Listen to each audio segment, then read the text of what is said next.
Muitas pessoas têm tido seus sonhos destruídos pela falta de confiança absoluta em Deus. A Bíblia está repleta de exemplos de grandes sonhos cumpridos para a glória de Deus. Encontro com a Palavra é um programa escrito pelo Dr. Dick Woodward e narrado por pastor Edson Bruno. Ouça e descubra verdades que lhe ajudarão no seu dia a dia. Com você, pastor Edson Bruno.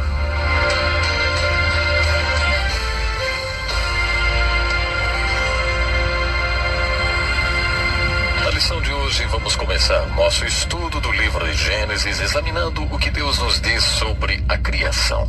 Portanto, muito bem-vindo a mais um programa Encontro com a Palavra. Estamos iniciando o estudo completo da Bíblia, de Gênesis ao Apocalipse, e fico muito feliz por você ter escolhido participar da lição de hoje. Afinal, estamos estudando o livro mais importante do mundo. Bem-vindo ao programa Encontro com a Palavra de hoje. A palavra Gênesis, o nome do primeiro livro da Bíblia, significa algo como Gênese, ou o início. Como dissemos em nossa última lição, este livro não foi escrito somente para revelar como as coisas vieram a existir. Afinal, Deus não nos deve explicações. Esse livro nos fala da origem das coisas porque Deus quer que a gente entenda como tudo começou. Isso também vale para todos os assuntos que vamos estudar no livro de Gênesis. E, claro, Deus está nos revelando alguma coisa sobre a criação. No primeiro capítulo de Gênesis temos essas palavras. No princípio, Deus criou os céus e a terra. A terra, porém, estava sem forma e vazia. Havia trevas sobre a face do abismo e o Espírito de Deus pairava sobre as águas. Disse também Deus: povoem-se as águas de enxames de seres viventes, e voem as aves sobre a terra, sobre o firmamento dos céus. Criou, pois, Deus os grandes animais marinhos e todos os seres viventes que rastejam, os quais povoaram as águas, segundo as suas espécies. E todas as aves, segundo as suas espécies também. E viu Deus que isso era bom.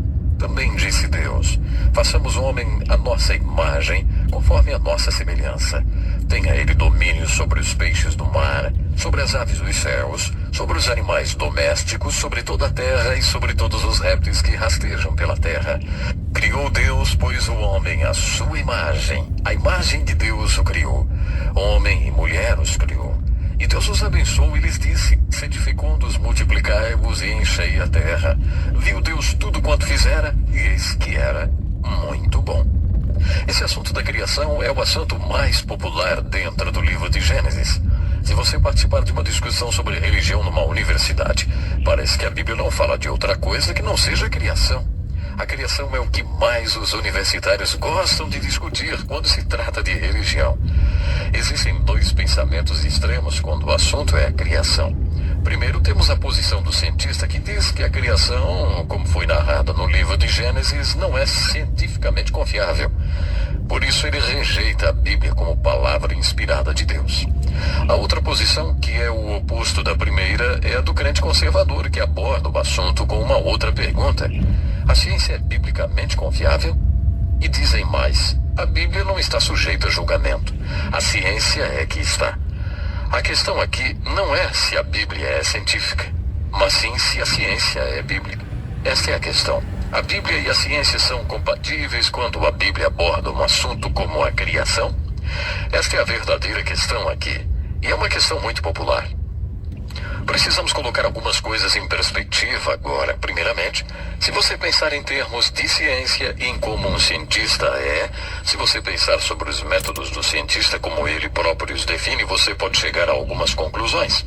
Você vai acabar chegando a essa pergunta: será possível um cientista crer em Deus e continuar sendo um cientista? Baseado na maneira com que os cientistas definem por conta própria os parâmetros dos métodos da ciência, nós temos aqui uma questão interessante. Com certeza, um cientista pode ser teísta. Muitos cientistas são teístas devotados. Mas baseado na definição que eles próprios têm do método científico, parece que quando um cientista é teísta, ele não está sendo científico, ou não está sendo teísta quando é cientista. Teísta é aquele que acredita em Deus. Os cientistas lidam com dados ou fenômenos que podem ser observados. Eles lidam com dados que podem ser estudados objetivamente. Baseados nas observações desses dados, eles fazem experimentos. Em seguida, eles tiram conclusões e fazem aplicações. É isso que significa ser científico e utilizar métodos científicos. Há um senso comum, novamente, de que quando um cientista expressa a fé, ele não está sendo científico. A Escritura diz em Hebreus capítulo 11, verso 6, sem fé é impossível agradar a Deus, porquanto é necessário que aquele que se aproxima de Deus creia que Ele existe. Esse verso não diz que, a menos que você seja um cientista, você não poderá agradar a Deus, e nem que você só pode se aproximar de Deus se você for um cientista. Deus não tem um plano especial de salvação para cientistas. Os cientistas têm de chegar a Deus do mesmo jeito que todo mundo tem, pela fé. E a fé que nos leva a Deus e torna possível, então, que venhamos ter uma vida que agrade a Deus. A fé é um dom de Deus. Novamente, preciso dizer o seguinte, baseado na maneira com que alguns cientistas escrevem o funcionamento dos métodos científicos, quando o cientista recebe o dom da fé, como qualquer outra pessoa, quando ele crê no sobrenatural, quando ele chega a conhecer a Deus e viver uma vida que agrade a Deus, quando ele chega a isso, ele não está sendo científico, literalmente falando. Veja, Deus é um espírito, e aqueles que o adoram e chegam a conhecê-lo, conhecem e adoram a Deus na dimensão espiritual da vida. Esse não é um método da ciência. Resumindo, quando abordamos o assunto da criação através de um ato direto de Deus, quando falamos sobre o assunto Deus, quando mencionamos o sobrenatural, a revelação e o milagroso, não estamos no campo da ciência. Qualquer cientista pode lhe confirmar isso. Considerando tudo isso, eu gostaria de traçar alguns paralelos. Acho que existem alguns paralelos muito interessantes entre o que o Gênesis diz sobre a criação e a origem de tudo e o que muitos cientistas acreditam sobre a origem de todas as coisas. Eu creio que há vários paralelos aqui e ali e muitas diferenças agudas. Baseado na nossa introdução à Bíblia, para ler sobre a criação, devemos agir como agiríamos para ler todos os capítulos da Bíblia, fazendo as seguintes perguntas. O que está escrito? O que quer dizer? E o que significa para mim? Ao responder a primeira pergunta, o que está escrito sobre a criação, uma das palavras que você deve estudar e observar cuidadosamente é a palavra traduzida como criar ou criou. Essa é a palavra hebraica bara.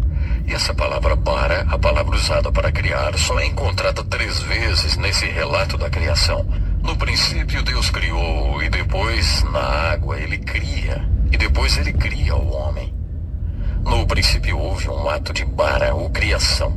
E como resultado desse primeiro ato de criação, tivemos o firmamento, que significa o universo, e a terra. Essa terra tem o poder de produzir toda a vida vegetal.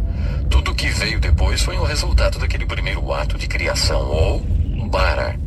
O segundo ato de criação acontece na água e é encontrado no verso 21 do capítulo 1 de Gênesis.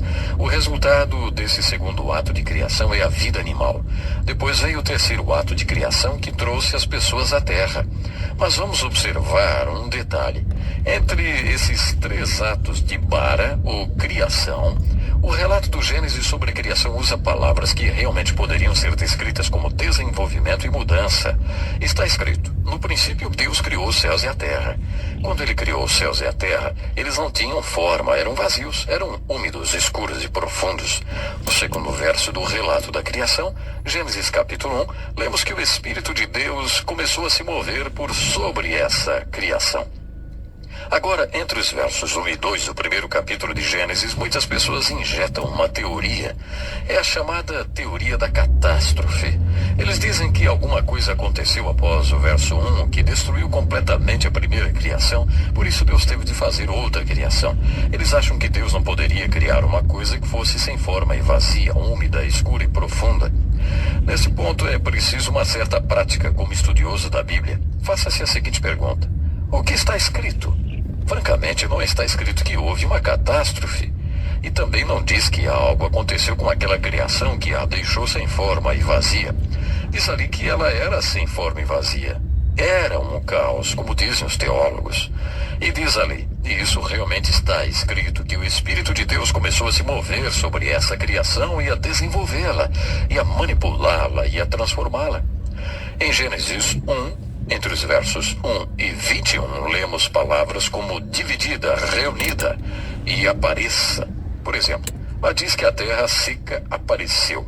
A terra seca não foi criada quando ela apareceu. Ela foi criada no princípio e aparentemente estava debaixo d'água. Em um certo momento, quando Deus dividiu as águas das águas, a terra seca apareceu. É interessante que os cientistas como paleontólogos e geólogos têm certeza que a terra inteira esteve debaixo d'água. E é interessante como a ciência faz um paralelo, neste ponto, com o relato do Gênesis. A palavra bara, ou criar, significa fazer alguma coisa a partir do nada. Não havia absolutamente nada, então Deus fez esse bara. Essas palavras em Gênesis, depois do verso 1 até o verso 21, são palavras que significam isso, mudar a forma daquilo que já existe. Isso não é criação, de acordo com a palavra hebraica bara. O primeiro ato de criação, apesar de ter produzido o universo, a terra e toda a vida vegetal, não produziu vida animal. Portanto, foi necessário outro ato de bara na água. Novamente, os cientistas parecem ter muita certeza de que a vida animal começou na água. E é isso que o relato de Gênesis diz exatamente. Tinha de haver um terceiro ato separado da criação. Tem de haver um terceiro ato de bara, porque a vida animal não originou a vida humana. Quando chegamos aos versos 26 e 27, lemos sobre a terceira vez que Deus criou. O resultado desse terceiro ato de criação foi o homem.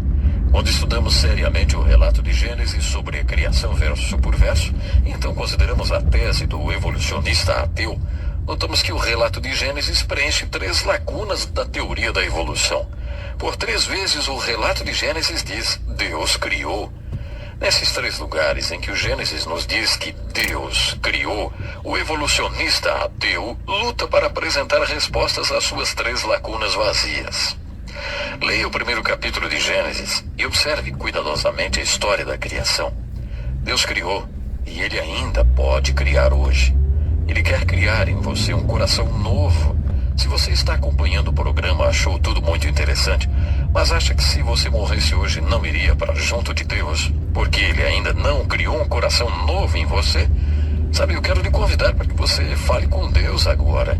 Diga comigo: Deus, eu sei que eu preciso do teu poder de criação na minha vida. Deus, Criador do céu e da terra, eu quero te conhecer. Eu quero que seja criado em mim um novo coração. Me ajude, Deus, me ajude a seguir o teu caminho. Se você fez essa oração, entre em contato conosco hoje mesmo. Queremos mostrar como você pode conhecer o Criador do universo, como seu Pai celestial. Nós temos um folheto muito especial para você. Entre em contato conosco. O endereço é anunciado daqui a pouco. Até o nosso próximo programa. Que lição importantíssima. Obrigado, Pastor Edson Bruno. Prezado ouvinte, coloque em prática o que você ouviu aqui. Sem dúvida, sua vida será grandemente abençoada. Este é um estudo escrito pelo Dr. Dick Woodward, na voz do Pastor Edson Bruno. Escreva-nos e solicite o material. Nosso endereço é Encontro com a Palavra, Caixa Postal 2011, CEP 89201-970, Joinville, Santa Catarina. Até o nosso próximo encontro com a Palavra.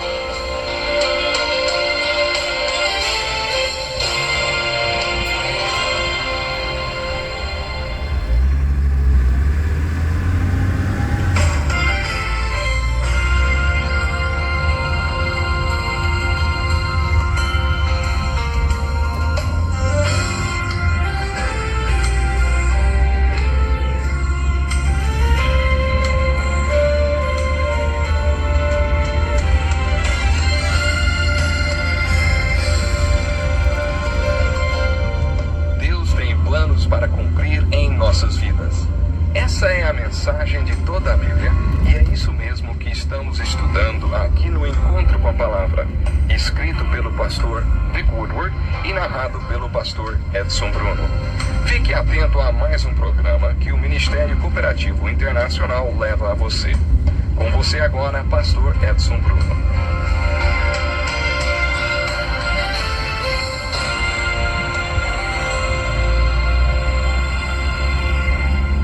Bem-vindo a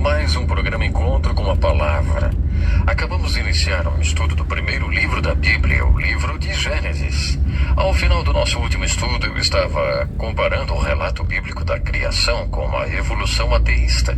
Seria bom você fazer algumas observações quando ler o primeiro capítulo de Gênesis e estudar a criação à luz desse livro, a fim de chegar a certas conclusões interessantes.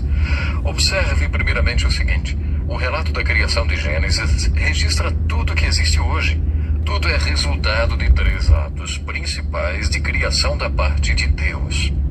Há muita mutação e desenvolvimento entre esses 3 atos de criação. Depois desses atos originais da criação, o Espírito de Deus continua a manipular, mudar e desenvolver essa criação. Existe um paralelo entre o relato da criação e aquilo que muitos cientistas acreditam. Os cientistas estudam as formas de vida que existem hoje e observam suas mudanças e desenvolvimento e então dizem: isso existe, a vida se desenvolve, isso evolui, isso sofre mudança. Alguns cristãos ficam horrorizados. Tem Chile que dizem: não pode ser isso. Muito bem. Quando você lê o relato da criação de Gênesis, o que ele diz, hein? O que ele realmente diz? O livro de Gênesis diz que houve 3 atos de criação, mas que entre um e outro ato de criação houve mutações e desenvolvimento. É aqui que eles discordam. A expressão Deus e para aparece 3 vezes no relato bíblico da criação. Deus criou. É nesse ponto que muitos cientistas discordam do relato da criação. Alguns deles não consideram esse dado porque ele foge de sua realidade. O criacionismo envolve o sobrenatural, o subjetivo e o espiritual. De acordo com os cientistas, você não pode ser científico em cima de dados sobrenaturais. Resumindo, acho interessante considerar os paralelos entre a ciência e o relato da criação de Gênesis. Existem 3 pontos para os quais os cientistas ateístas têm extrema dificuldade para encontrar respostas. Há 3 pontos onde o relato de Gênesis diz: criou Deus. O cientista ateísta tem dificuldade para responder essa questão. Mas como tudo começou? Quando você começa do princípio, eles realmente não encontram resposta nenhuma. Lembro-me que certa vez participei de um seminário numa conhecida universidade e um renomado cientista estava dando uma palestra. Quando ele disse: nós chegamos nos gases. Aí eu levantei a minha mão e ele me olhou através dos seus óculos fundo de garrafa e disse: não me pergunte de onde vêm os gases, hein? Bom, era exatamente essa pergunta que eu ia fazer. Você está vendo? Todos eles, todos os cientistas param na questão de onde tudo se originou. De onde tudo começou? Esse é o ponto onde a Bíblia diz: Deus. Deus criou. Devido à maneira como os cientistas definem as disciplinas da ciência, um cientista sempre vai dizer: eu não consigo acreditar que Deus criou. Pessoalmente, eu acho difícil entender por que os cientistas dizem que eles acreditam na teoria do Big Bang, por exemplo. Houve esse grande Big Bang, explosão. Tudo começou de alguma maneira. A Bíblia diz que houve um Big Deus, e que esse Big Deus criou. E foi assim que tudo começou. Esse Big Deus criou. É mais fácil crer no Big Deus do que crer no tal de Big Bang. Os cientistas não conseguem encontrar uma resposta para a pergunta: mas como tudo começou? Eles não conseguem responder. O segundo ponto para o qual os cientistas não encontram resposta é: como a vida vegetal evoluiu para a vida animal? Não está faltando só um elo. Há 3 elos faltando e esse é o segundo deles. Mais uma vez a Bíblia diz: Deus. Foi um ato de Deus. Houve um ato de criação. Depois, o elo que está faltando é: como a vida animal se tornou vida humana? Mais uma vez, o relato de Gênesis diz: Deus. Nesse relato lemos que Deus criou o homem. Eu não sei quanto a você, mas para mim, essa observação é muito importante. Nos 3 pontos para os quais os cientistas não têm resposta, o livro de Gênesis nos responde. É fascinante observar as antigas teorias sobre as origens. Voltando 400, 500 anos atrás, nos dias de Colombo, Eles acreditavam nas coisas mais esquisitas quanto à origem da Terra. Eles possuíam uma ideia muito primitiva quanto a respeito do que, como tudo começou. E isso há apenas 400 ou 500 anos. A Bíblia foi escrita 3.300 anos antes de Darwin.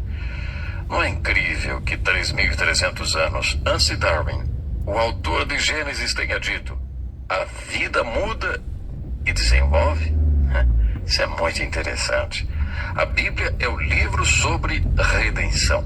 Mais uma vez, existem 1.189 capítulos na Bíblia e apenas um capítulo e meio fala sobre a criação. A criação não é uma disciplina da ciência. Essa questão pertence ao campo da teologia ou talvez da filosofia. Eu não sei se você já estudou filosofia. Eu estudei. Filosofia, eu acabei estudando por um ano e o curso terminou com o professor fazendo a seguinte afirmação: durante esse ano concluímos 4 coisas, ele disse, e escreveu no quadro negro. A primeira é: eu não sei. Ele escreveu no quadro. Depois de um ano estudando com um de seus alunos, claro, achamos que era bem provável que ele estivesse certo.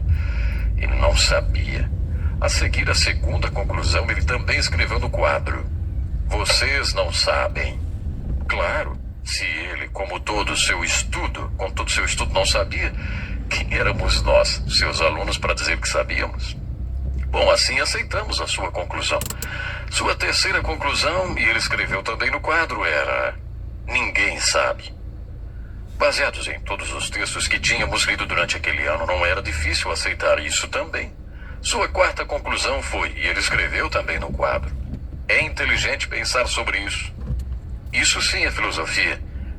Primeiro é: eu não sei, você não sabe, ninguém sabe, mas é inteligente pensar sobre isso.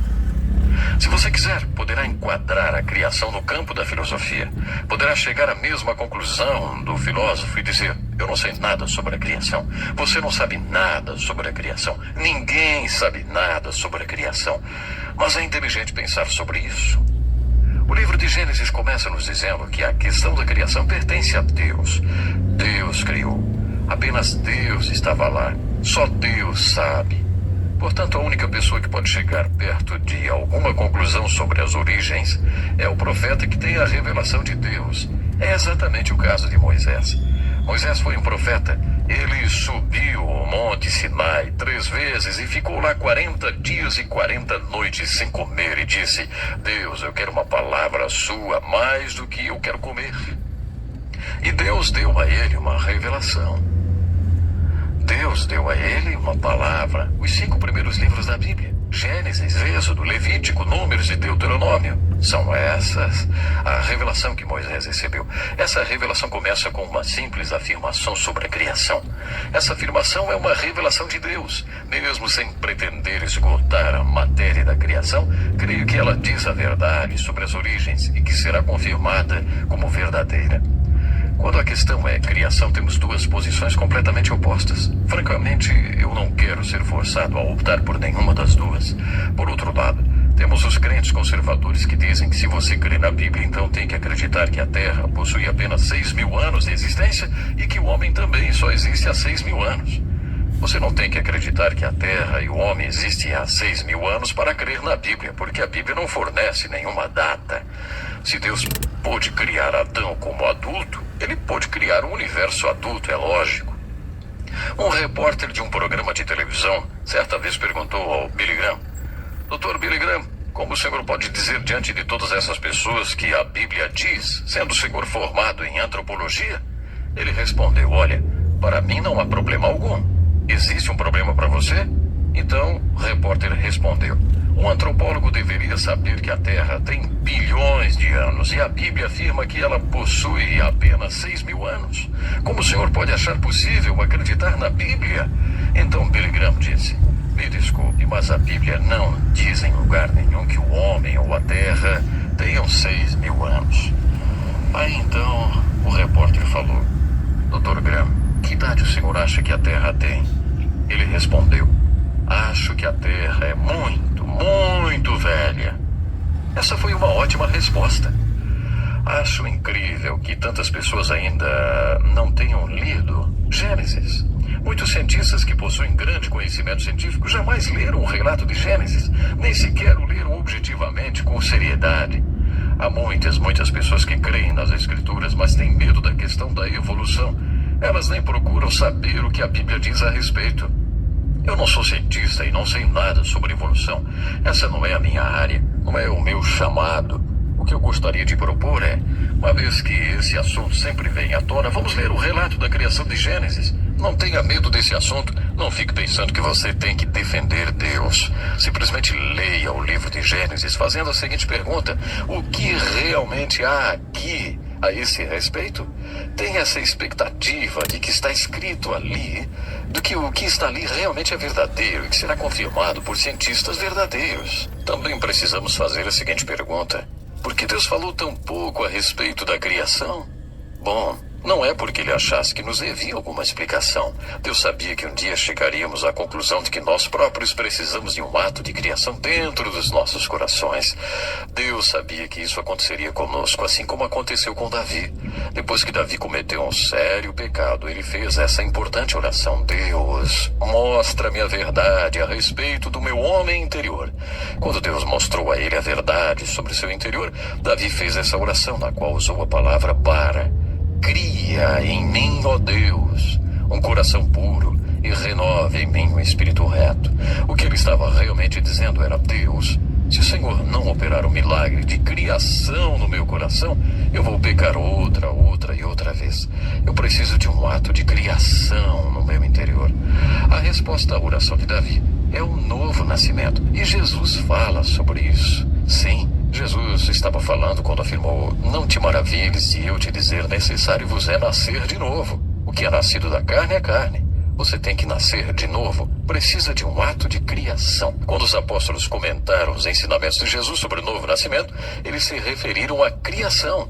Paulo diz: se alguém está em Cristo, nova criatura é. E mais, somos criação de Deus e criados em Cristo Jesus. As pessoas que nasceram de novo experimentaram um ato de criação e, como resultado desse ato de criação, elas são criação de Deus. Eu creio que Deus deseja realmente que percebamos a nossa necessidade de um ato de criação dentro de nós. Você já experimentou esse novo nascimento? Pense nisso, hein? Bom, até o nosso próximo programa. Que lição importantíssima. Obrigado, Pastor Edson Bruno. Prezado ouvinte, coloque em prática o que você ouviu aqui. Sem dúvida, sua vida será grandemente abençoada. Este é um estudo escrito pelo Dr. D. Woodward, na voz do Pastor Edson Bruno. Escreva-nos e solicite o material. Nosso endereço é Encontro com a Palavra, Caixa Postal 2011, CEP 89201-970, Joinville, Santa Catarina. Até o nosso próximo encontro com a Palavra.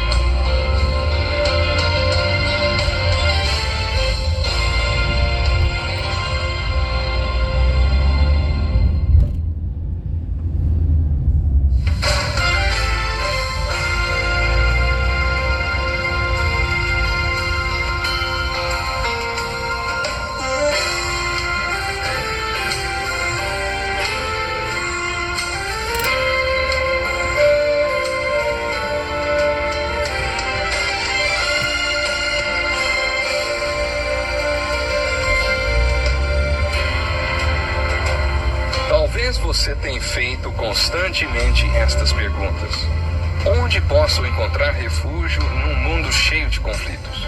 Ou como e onde posso encontrar força para vencer nesse mundo que oferece tantas derrotas? Acompanhe agora com o pastor Edson Bruno mais um programa Encontro com a Palavra.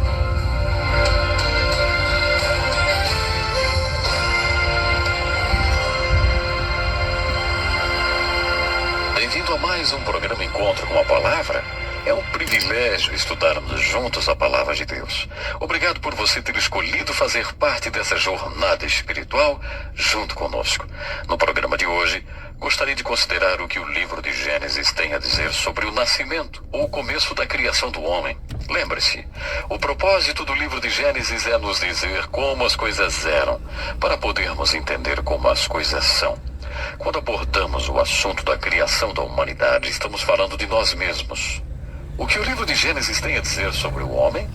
Quando estudamos a criação do homem, o que aprendemos sobre a intenção e o propósito de Deus para o homem? Encontraremos respostas para essas perguntas porque acredito que é por isso que Deus nos fala da criação do homem no livro de Gênesis. Em Gênesis temos a seguinte descrição da criação do homem. E disse Deus: façamos o homem à nossa imagem, conforme a nossa semelhança, e domine sobre os peixes do mar e sobre as aves dos céus. Então Deus criou o homem à sua imagem e semelhança, a imagem de Deus o homem foi criado.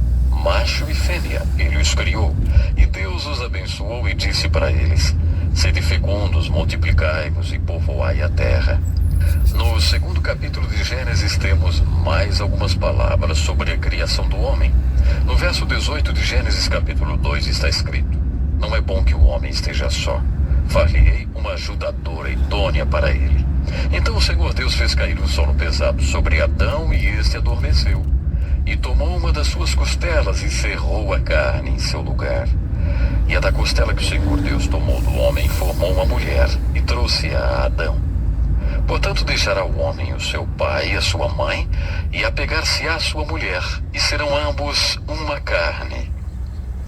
Essa descrição do nascimento do homem, ou o começo do homem, nos fala da criação do homem como ele era, para que possamos entender o homem como ele é. Fala de nós como nós éramos, para que possamos nos entender como nós somos. Quando lemos a descrição da criação do homem, a primeira coisa que impressiona é o fato de que o homem foi criado à imagem de Deus. O que isso significa? Deus é um espírito. Deus não tem um corpo, então isso provavelmente não se refere ao corpo humano.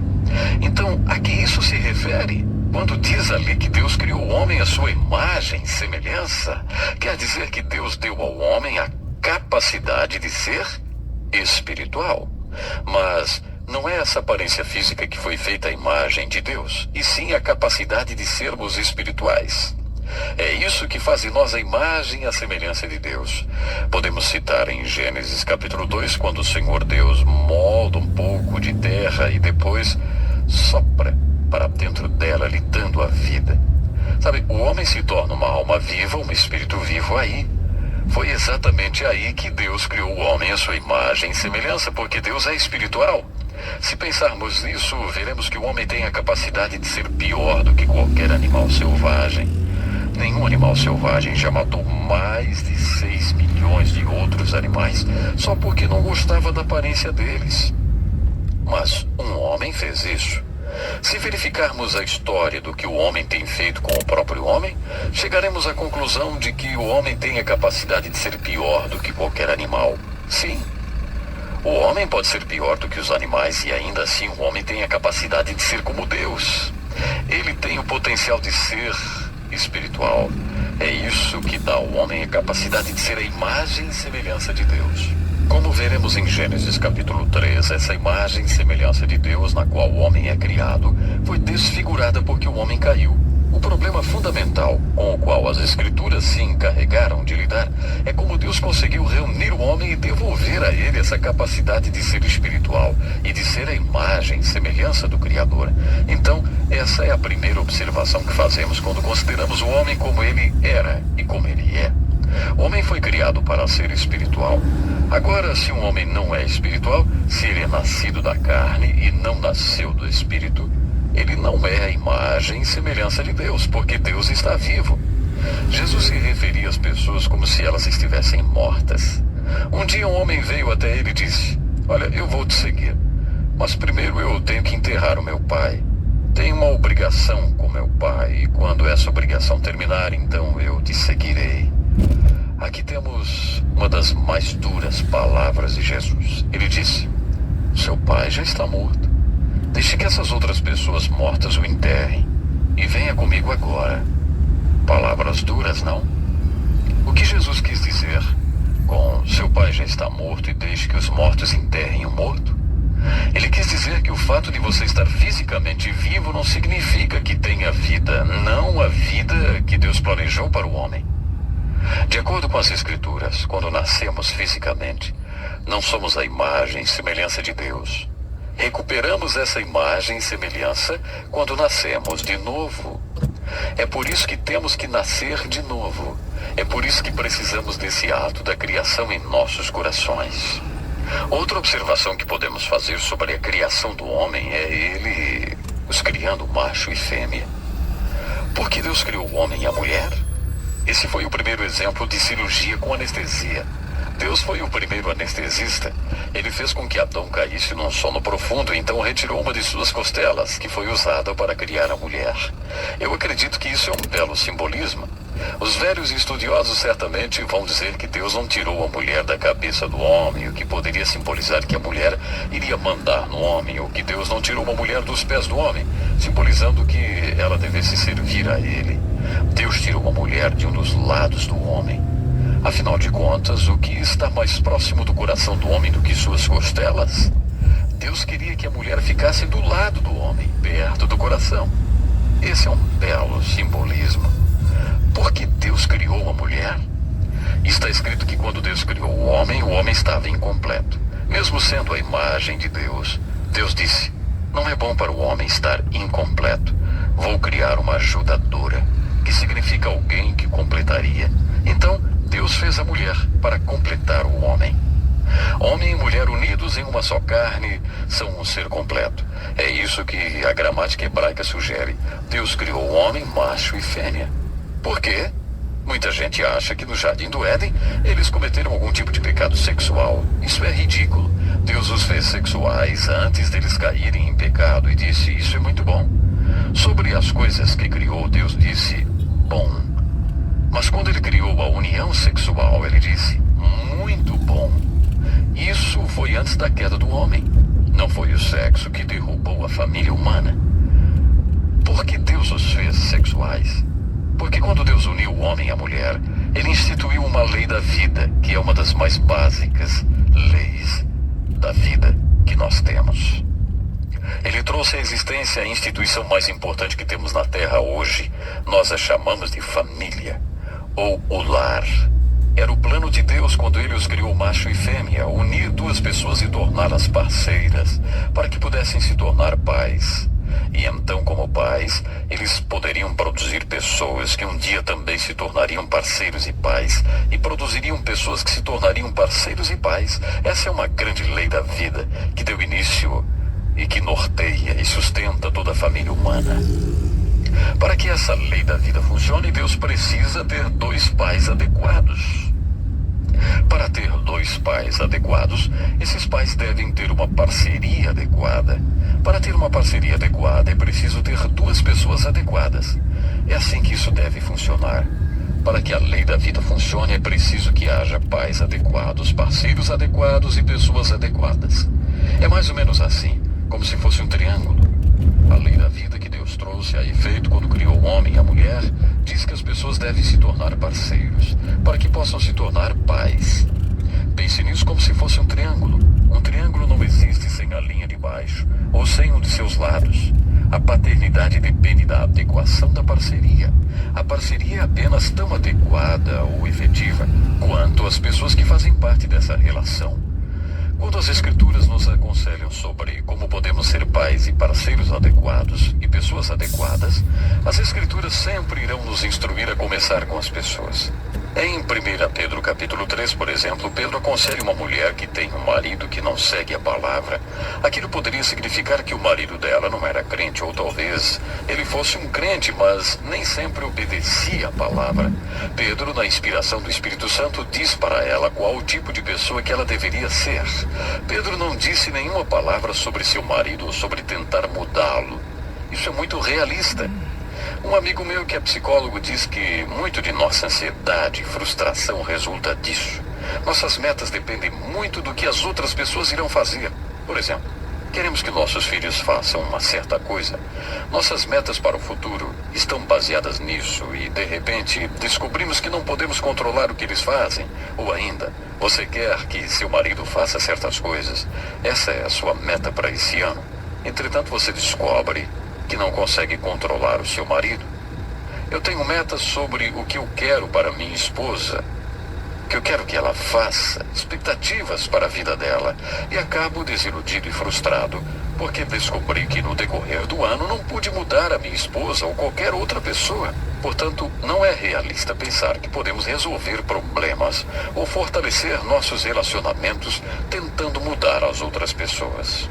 Quando as pessoas procuram um pastor para aconselhamento matrimonial, geralmente a pessoa de quem eles querem falar a respeito é o parceiro. Houve um caso de um homem que disse, logo no início da sessão de aconselhamento: olha, se Moisés tivesse conhecido a minha esposa, teria um outro mandamento. E aí ele começou a me contar tudo sobre a sua esposa. A ideia de quem procura aconselhamento é: pastor, se o senhor puder consertar os defeitos da minha esposa ou marido, então eu vou ficar bem. Não terei nenhum problema. Isso não é muito realista e na maioria das vezes não resolve o problema. Mas a maioria das pessoas acha que o problema pode ser resolvido apenas consertando a outra pessoa.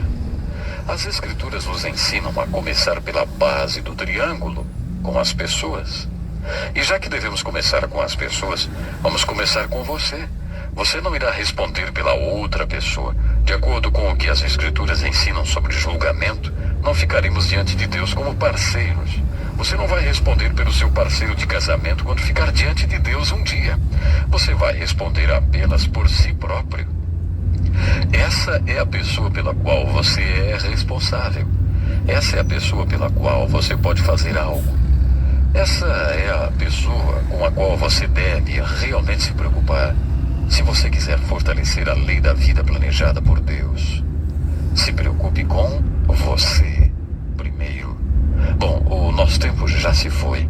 No nosso próximo estudo vamos falar do papel dos pais na grande lei divina do casamento e da família. E eu espero você. Até lá então.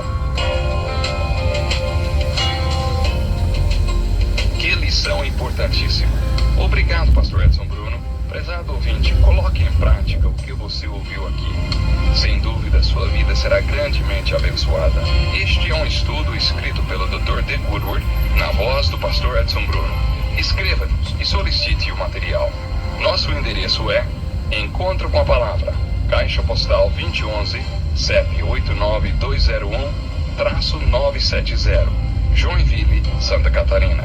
Até o nosso próximo encontro com a Palavra.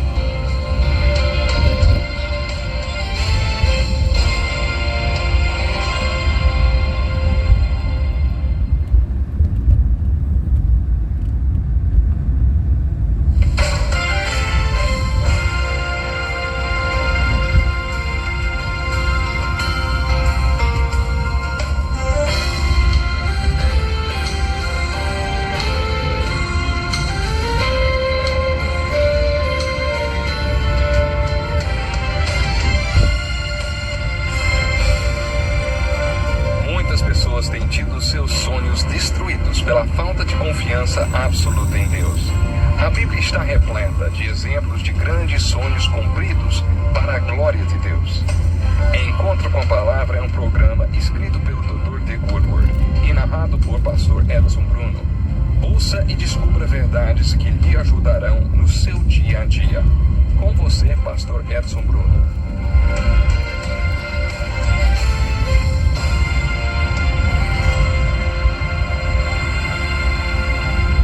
Mais uma vez chegou a hora do nosso encontro com a Palavra. Seja muito bem-vindo. Pegue a sua Bíblia e abra no segundo capítulo de Gênesis, onde nós começamos a estudar o que a Palavra de Deus tem a dizer sobre a grande lei do casamento e da família. No nosso último estudo, aprendemos que Deus planeja a união de duas pessoas, fazendo delas parceiros que poderão se tornar pais e produzir pessoas que se tornarão parceiros e pais. Esse plano de Deus dá origem à família humana. Quando concluímos nosso último estudo, falávamos sobre a função das pessoas e suas parcerias. Nesse estudo falaremos sobre uma função muito importante, a função dos pais. Essa é uma função crítica. Uma das coisas que gostaríamos de abordar é a questão dos filhos terem que deixar o pai e a mãe. Essa é a lei da vida. Você cria o seu filho por cerca de 20 anos e, se tudo correr como deve ser, ele vai deixá-lo para construir uma nova família. Isso não acontece de uma hora para outra. Acontece gradualmente, enquanto a criança passa por vários estágios da vida. Eu acho que esse é um dos grandes desafios da vida. Cuidar dos filhos por cerca de 20 anos, quando você estiver no ponto de partida, quando segurar aquele bebezinho ainda usando fraldas, é preciso considerar que um dia esse bebê estará andando nas ruas, fazendo faculdade e certamente irá pensar: eu posso fazer tudo o que eu quiser. O que ele irá fazer depois disso? É nessas coisas que devemos parar para pensar, enquanto estivermos segurando esse bebê em nossos braços. O que começar como um processo de disciplina tem de virar convicção para o seu filho. Ao longo desses 20 anos, o que começou como correção e controle, no começo mais controle do que correção, em alguma parte do trajeto, deve se tornar convicção para o seu filho. Não poderemos controlá-lo e puni-lo para sempre. Isso significa que devemos orar pela conversão de nossos filhos. É a conversão que vai colocar os valores espirituais no coração de nossos filhos e fazer com que os valores espirituais sejam a convicção deles. Quando isso acontecer, quando seus filhos forem convertidos assim como você é, e tiver os seus valores espirituais, então não haverá mais necessidade de controle. Não haverá necessidade de correção, vamos dizer. Nós já dissemos aqui que para sermos pais adequados dependemos muito da adequação de nossa parceria. Salomão fala, no Salmo 127, que as crianças são como flechas e os pais ou parceiros são como os arcos. O impulso e a direção de que as crianças precisam para caminhar na sua vida dependem dos arcos de onde são lançados. Isso é o que representa o lar para uma criança. Se você fosse o inimigo e, sabendo disso, quisesse acabar com essa regra da vida criada por Deus, o que você faria? Provavelmente você cortaria a corda do arco para que as flechas não tivessem o impulso e a direção para serem lançadas. Hoje, quando eu falo com os jovens, às vezes me lembro de um poema que diz: atira uma flecha para longe, ela cai na terra, só que não sei onde. É desse jeito que algumas crianças encaram a vida, sem impulso e sem direção, porque elas não foram lançadas por um bom arco. Para que os pais se tornem adequados, sua parceria tem de ser adequada. A parceria entre o homem e a mulher é uma parte muito importante da lei básica de Deus para a vida. Por isso Deus os criou homem e mulher. Se o homem está relacionado a Deus e se a mulher está relacionada ao mesmo Deus como duas pessoas, esse homem e essa mulher chegarão mais próximos de Deus e mais próximos de si mesmos. De acordo com as Escrituras, no relacionamento entre o homem e a mulher, eles se tornam a mesma carne. Estão unidos e se tornam uma só carne. Não é difícil encontrar textos sobre essa relação nas Escrituras, porque é algo muito importante. Nós vamos descobrir nas Escrituras que esse laço entre essas duas pessoas é uma união providencial, porque teve origem no coração de Deus. Deus os uniu. Foi Deus quem originou a ideia do casamento e do lar. É um laço providencial, porque quando é um casamento sob os olhos de Deus, você pode dizer: Deus nos uniu.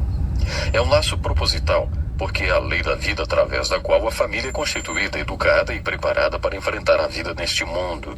É desse modo que os casais podem contribuir a ser parte da solução de Deus e não parte do problema em suas sociedades.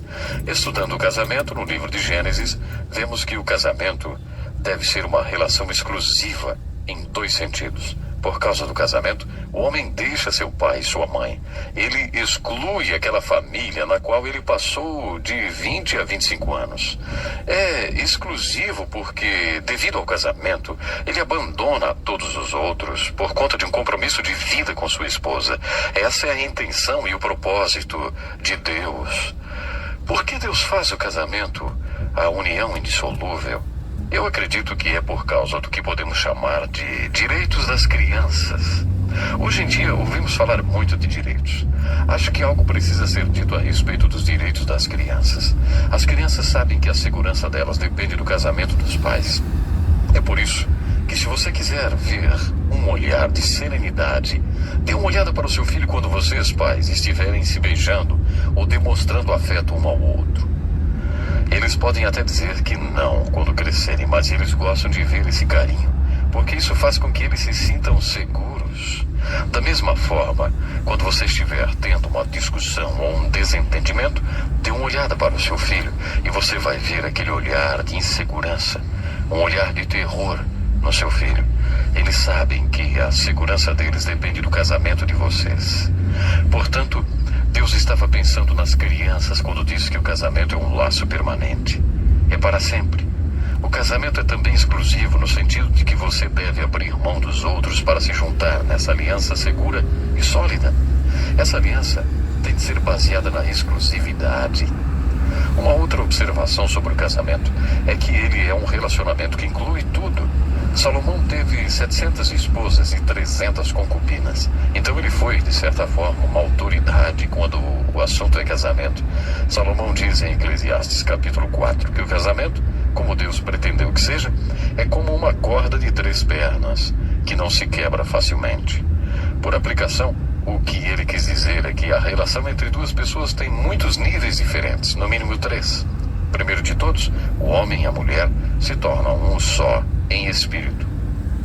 Deus quer que eles tenham comunhão, como que se fossem um só espírito e mente. Deus desenhou essa relação física e sexualmente. Deus projetou essa relação física para ser a expressão de alegria, da unidade que eles teriam nesses níveis mais profundos. Deus quer dizer que devemos ser um em espírito e na mente, e expressar essa unidade através da união física ou unidade física. Os animais têm essa expressão física, mas não há união de espírito nem de mente. É apenas animal. É apenas mecânico. Várias vezes durante o aconselhamento matrimonial ouço homens e mulheres dizerem: nossa união sexual é apenas animal. A razão para isso é que eles realmente não estão tendo comunhão. Eles não estão tendo comunicação. E a relação física não está sendo uma expressão da unidade mais profunda. É apenas uma coisa animal e mecânica. Isso não é o que Deus planejou, nem é o que ele pretendia. Deus pretendia que nós fôssemos como uma corda de 3 pernas, ou um cabo com 3 tranças, que não se parte facilmente. Ele pretendia que fôssemos um no espírito e na mente. Assim nossa união física será o que deveria ser. Se tivermos essa unidade em todos os 3 níveis, então teremos a corda de 3 pernas, a qual Salomão disse não ser fácil de quebrar. Um último pensamento sobre essa lei da vida. Como podemos observar em Gênesis, vemos o casamento, o lar e a família como eles eram e como eles são hoje. De acordo com as Escrituras, não podemos ser pais adequados sem a ajuda de Deus. O Salmo 127 diz: se o Senhor não edificar a casa, em vão trabalham os que a edificam. Se o Senhor não guardar a cidade, em vão vigia a sentinela. Inútil vos será levantar de madrugada, repousar tarde, comer o pão de dores. Aqui está uma mensagem importante desse salmo. Se você estivesse tentando dormir e tivesse um dia cheio pela frente, não seria ridículo deitar e dizer: Senhor, tenho um dia cheio amanhã. Eu tenho que ajudá-lo a pôr energia de volta em meu corpo. Então eu vou deitar e ficar acordado para ajudá-lo a pôr energia de volta no meu corpo, porque amanhã eu tenho um dia lotado. Enquanto você ficasse acordado, ele não poderia recolocar energia de volta em seu corpo.